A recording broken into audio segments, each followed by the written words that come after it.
नमस्कार, आप देख रहे हैं द हिंद 24 न्यूज और मैं हूं आपके साथ साक्षी निर्माण। आइए नजर डालते हैं आज की कुछ बड़ी खबरों की ओर। श्रद्धा शुक्ला क्रमांक संख्या 277 जो कि प्रत्याशी सदस्य बार काउंसिल उत्तर प्रदेश की है।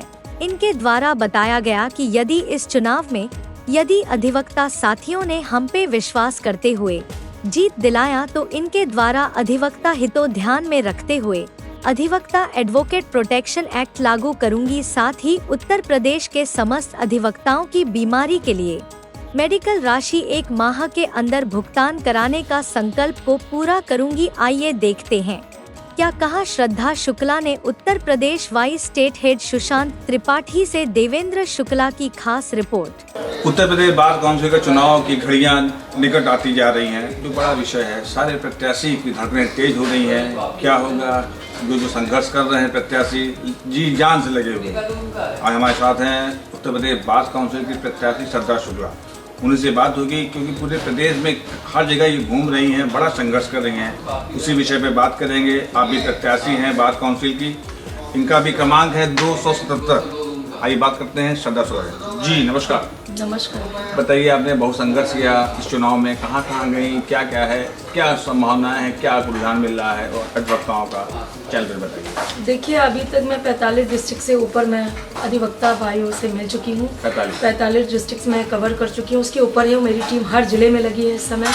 और जिस जगह मैं जाती हूँ, क्योंकि प्रथम चरण की शुरुआत 16-17 जनवरी 2026 से शुरू हो गई है और अधिवक्ता जहां भी मैं जा रही हूँ मुझे अपार समर्थन मिल रहा है। मेरे घोषणा पत्र को देख के लोग इस बातों से सहमत है कि मैं जीतने के बाद कुछ अवश्य ही महत्वपूर्ण करूंगी और एक बड़ी उम्मीद सी है लोगों से मुझसे, क्योंकि आते तो बहुत लोग हैं। 333 प्रत्याशी इस बार काउंसिल के चुनाव में खड़े हैं। बड़े बड़े मुद्दे सभी के हैं, पर मैं कुछ काम ऐसे हैं जो मैं करके आई हूँ और यही अपेक्षा अपने अधिवक्ता उत्तर प्रदेश के साथियों से करती हूँ कि मुझे एक मौका देने का ज़रूर कष्ट करें। अगर वो मुझे एक मौका देंगे तो उत्तर प्रदेश में जो बिगड़ी हुई हालात हैं अधिवक्ताओं के साथ, जो फर्जी उनके खिलाफ FIR हो रही है, जो वो प्रताड़ित हो रहे हैं, क्योंकि जुडिशरी और हमारा प्रशासन दोनों ही हमारे खिलाफ है।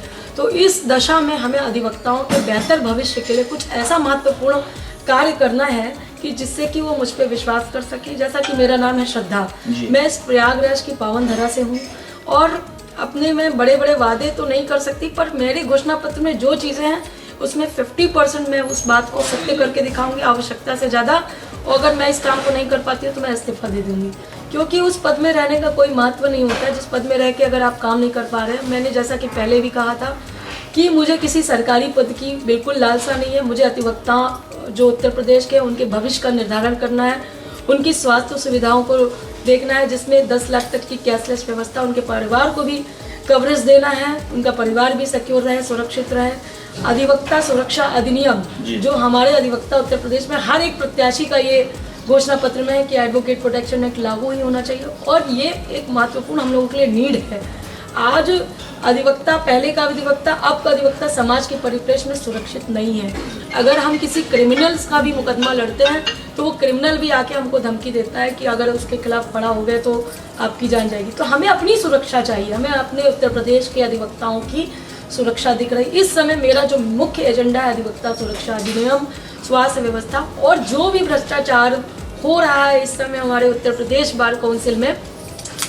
जो कुछ लोग ऐसे हैं जो अधिवक्ता अपने आप को प्रोटेक्ट करने के लिए बन रहे हैं, वो माफियागिरी कर रहे हैं, उनके ऊपर गैंगस्टर है, जिसमें अभी इलाहाबाद उच्च न्यायालय ने टिप्पणी की थी कि ऐसे कितने एडवोकेट्स हैं जिनके ऊपर गैंगस्टर है, या तो इनको registration Uttar Pradesh bar council से कैसे मिल रहा है। सबसे बड़ा मुद्दा ये है।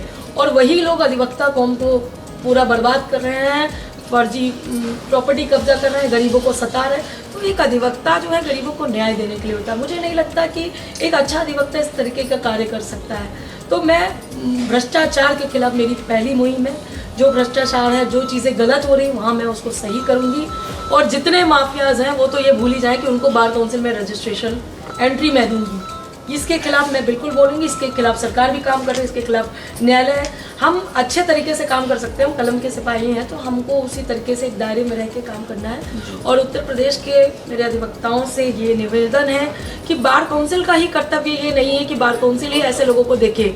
आपके बार एसोसिएशन में जो भी लोग रजिस्ट्रेशन के माध्यम से आ रहे हैं, रजिस्ट्रेशन करा रहे हैं, वकील बन रहे हैं, सारे उत्तर प्रदेश के बार एसोसिएशन की ये जिम्मेदारी बनती है कि आप अपने बार एसोसिएशन में ऐसे लोगों को चिन्हित कीजिए कि जो वकील सिर्फ बनने के लिए आए हैं, जिनका वकालत से कोई मतलब नहीं, जिनका प्रैक्टिस से कोई मतलब नहीं। और ऐसे लोग जब एंट्री करेंगे, हमारे बार एसोसिएशन के सदस्य बनेंगे, फिर मजबूरी हो जाती है कि हम लोग उनका साथ दें और एक्चुअल में उनको प्रैक्टिस से कोई लेना देना। तो एक रेगुलर प्रैक्टिशनर ही उत्तर प्रदेश के अधिवक्ताओं का भविष्य सुधार सकता है, जो मेरा मानना है। अभी देवेंद्र मिश्र नगरा का एक प्रकरण आया था, उसमें आपका भी नाम लिया गया था, क्या था मामला? देखिए, मामला एक, जैसा कि मैंने पहले बताया, जो मैंने उनके खिलाफ रिट कर रखी है वो माननीय उच्च न्यायालय में पेंडिंग है। उन्होंने उत्तर प्रदेश बार काउंसिल से कई बार मुझे नोटिस भिजवाया, सिर्फ परेशान करने के इरादे से, और मैं उनका कहीं नाम भी नहीं लेती हूँ, कुछ कहती भी नहीं हूँ, फिर भी वो मुझे डिमोलाइज कर रहे हैं। महिला अधिवक्ता हूँ तो उनको लगता है कि मुझे जेल भिजवा देंगे या मेरे साथ शोषण कर लेंगे, तो वो उनकी भूल है, क्योंकि हम लोग तो रेगुलर प्रैक्टिशनर है। और प्रकरण ये है कि मेरी जो एक्चुअल फेसबुक आईडी है उसमें 83-82 हज़ार अधिवक्ता जुड़े हैं, पूरे फॉलोअर्स है मेरे, और 2 आईडी क्रिएट इनके ही द्वारा करवाई गई है, माननीय देवेंद्र मिश्र नगरा जी के द्वारा, क्योंकि इनका मैटर डिग्री से रिलेटेड है। और ये उस आईडी को फर्जी तरीके से बनवा के मेरे चुनाव को खराब करने का प्रयास कर रहे हैं, क्योंकि प्रदेश में मेरा चुनाव चढ़ा हुआ है। हर एक अधिवक्ता मेरी नीतियों से संतुष्ट होकर, मेरे काम को संतुष्ट होकर वो मुझे चाह रहे हैं कि श्रद्धा मैम आ जाएं इस समय बार काउंसिल में, और उनको मुझसे शायद ये भय है, या मुझे वो बंटी बबली बोलते हैं, या जो भी है उनके मुंह में जो आता है वो बोलते हैं, क्योंकि वो अधिवक्ता जो भी अभी वो चुनाव लड़ रहे हैं, बाकी उनकी भाषा शैली क्या है, ये पूरे उत्तर प्रदेश के अधिवक्ता, स्पेशली इलाहाबाद प्रयागराज के अधिवक्ता जानते हैं कि गाली गलौज करना, लोगों को परेशान करना, ये उनके संस्कार में। हम लोगों का ऐसा संस्कार नहीं है कि हम लोग, और उन्होंने पूरे प्रदेश से डर के मारे मेरे पोस्टर पढ़वा दिए। अच्छा। हाँ, कि मुझे बांदा के वकीलों ने भी बताया कि वहाँ पे गई थी तो मेरे सारे पोस्टर देवेंद्र मिश्र नगराज है। तो मुझे कोई शिकायत नहीं है। अब किसी को डर है मुझसे, तो उनको क्यों डर है मुझसे, ये तो वही जान सकते हैं। जो इंसान सच की लड़ाई लड़ रहा है, सच की लड़ाई लड़ने के लिए किसी साक्ष्य की ज़रूरत नहीं। और जब शक्ति प्रताप सिंह जी ने ये बात कह दी है कि अगर वो अपनी डिग्री जो है पूरा प्रकाशित कर देते हैं, रामकिशोर शुक्ला जो सदस्य, उन्होंने उनके फेवर में स्टेटमेंट दिया कि देवेंद्र मिश्रा नगरा की डिग्री सही है, तो उसको प्रकाशित कर दें, इस विवाद को खत्म कर दें। शक्ति प्रताप सिंह जी ने ये भी कहा है कि 25 लाख का हम दे देंगे और हम चुनाव वापस ले लेंगे। तो इतना बड़ा अगर कोई व्यक्ति हामी बढ़ रहा है तो कुछ ना कुछ तो एक्चुअल बात होगी। मतलब लगता है कि आपको बैठाने की कोशिश की जाए। हाँ, मुझे बैठाने की, मतलब मुझे परेशान, और उसमें परेशान करने की कोशिश कर रही FIR की बात, तो मैंने इनके नाम पे और इनके लोगों के नाम पे पहले भी एप्लीकेशन दिया था कि ये लोग मेरे नाम पे फर्जी मैं रहती कहीं और। इन्होंने 2020 में कोविड टाइम में 506-67-98 के खिलाफ मेरे खिलाफ कंप्लेंट कराई। उस समय मैं प्रेगनेंसी अवस्था में थी, तो कोविड में तो कोई कहीं नहीं निकलता, तो भी इन्होंने फर्जी कंप्लेंट करा दी। और मेरी ID इनके ही द्वारा बनवाई जा रही, इनके लोगों के द्वारा बनवाई जा रही।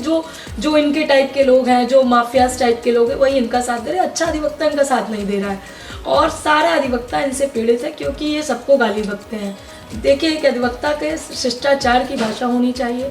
एक अधिवक्ता सम्मान का भूखा है, वो किसी डायरी, कैलेंडर, पार्टी का भूखा नहीं है। यदि आप अधिवक्ताओं को सम्मान नहीं देंगे तो आप भीड़ तो बना सकते हैं, पैसा देके पैसा बांट रहे हैं चुनाव में, वो सोचते हैं कि पैसे की भीड़ से शायद उनको वोट मिल जाए। तो उत्तर प्रदेश का अधिवक्ता जागरूक है। मुझे नहीं लगता है कि अधिवक्ता इस बार उनके बहकावे में आएगा। और FIR अभी वो 30-40 लोगों के साथ गए थे, वहाँ SHO पे प्रेशर बनाया कि श्रद्धा शुक्ला को जेल भिजवाया जाए, ऐसा किया जाए, तो तथ्यता बिल्कुल सही है। और मैं कहती हूँ कि अगर वो सत्य हैं तो सामना करें इस तरीके से जाके SHO को। तो SHO अब ये बताएंगे ना कि क्या है सही, वो तो जांच के बाद आएगा। जिसने भी मेरी फेक फेसबुक ID बनाई है, अब वो जांच के बाद पता चलेगा, उसमें मेरे बयान होंगे। चुनाव के बाद ये सब होता रहेगा। अब अभी तो मैं इन सब चीज़ों में उलझना भी नहीं चाहती, क्योंकि उनका मतलब ही है कि मुझे उलझा के मेरे चुनाव को खराब करना। शुक्ला जी, अभी चैनल पे आपने बताया था पिछली बार हमारे चैनल पे कि अधिवक्ताओं के लिए मेडिकल की भी व्यवस्था कराएंगे। जी। देखिए, चुनाव जीतने के बाद उनकी फैमिली को कवर देना, कैशलेस व्यवस्था के साथ स्वास्थ्य बीमा को लेकर, और हमारे अधिवक्ता को व्यवस्था देना, ये हमारी प्राथमिकता है। क्योंकि 2.5 लाख से समथिंग वोटर है इस समय उत्तर प्रदेश में जो COP धारक है, और कुछ लोगों का नाम भी कट गया है। नए नए संख्या बढ़ती जा रही है, इस फील्ड में अधिवक्ताओं की संख्या लगातार बढ़ती जा रही है, और इतनी बड़ी यूनिटी होने के बावजूद भी कहीं कोई भी अधिवक्ताओं के लिए कैशलेस न सरकार से कोई व्यवस्था है, ना ही हमारे एसोसिएशन से। इवन मुझे सुनने में आया कि कुछ ऐसे मेंबर हैं, देवेंद्र मिश्र नगराज जैसे, जो अधिवक्ता डेथ कर जाता है उसके मरने का भी पैसा 50,000 रुपये दलाली खा रहा है। तो ये सब भ्रष्टाचार है। आप अपने मरे हुए अधिवक्ता भाई के मेडिकल का पैसा भी नहीं छोड़ रहे, तो आप किस बात के अधिवक्ता और किस बात के नेता? कोई क्यों अपना नेता समझे आपको? चुनाव घड़ी करीब आ गई है, आपकी धड़कनें बढ़ गई हैं, चैनल के माध्यम से प्रदेश के अधिवक्ताओं को क्या कहना चाहती हैं? देखिए, मैं उत्तर प्रदेश के अधिवक्ताओं से बस एक ही अपील करती हूँ कि इस चुनाव में आप लोग अपने वोट बैंक को मत बेचिएगा, क्योंकि ये चुनाव आपके सम्मान का चुनाव है, अधिवक्ता हित का चुनाव है। और आपने अगर पार्टी डायरी, कैलेंडर, इन सब के चक्कर में, पैसे के चक्कर में अपने वोट बैंक को बेच दिया, तो ना अधिवक्ता हित सुरक्षित हो पाएगा, ना अधिवक्ता की फैमिली सुरक्षित हो पाएगी, और ना अधिवक्ता का किसी भी प्रकार से हित हो पाएगा। क्योंकि देखिए, बहुत ऐसे लोग हैं देखिए एक आम देखते रहिए द हिंद 24 न्यूज।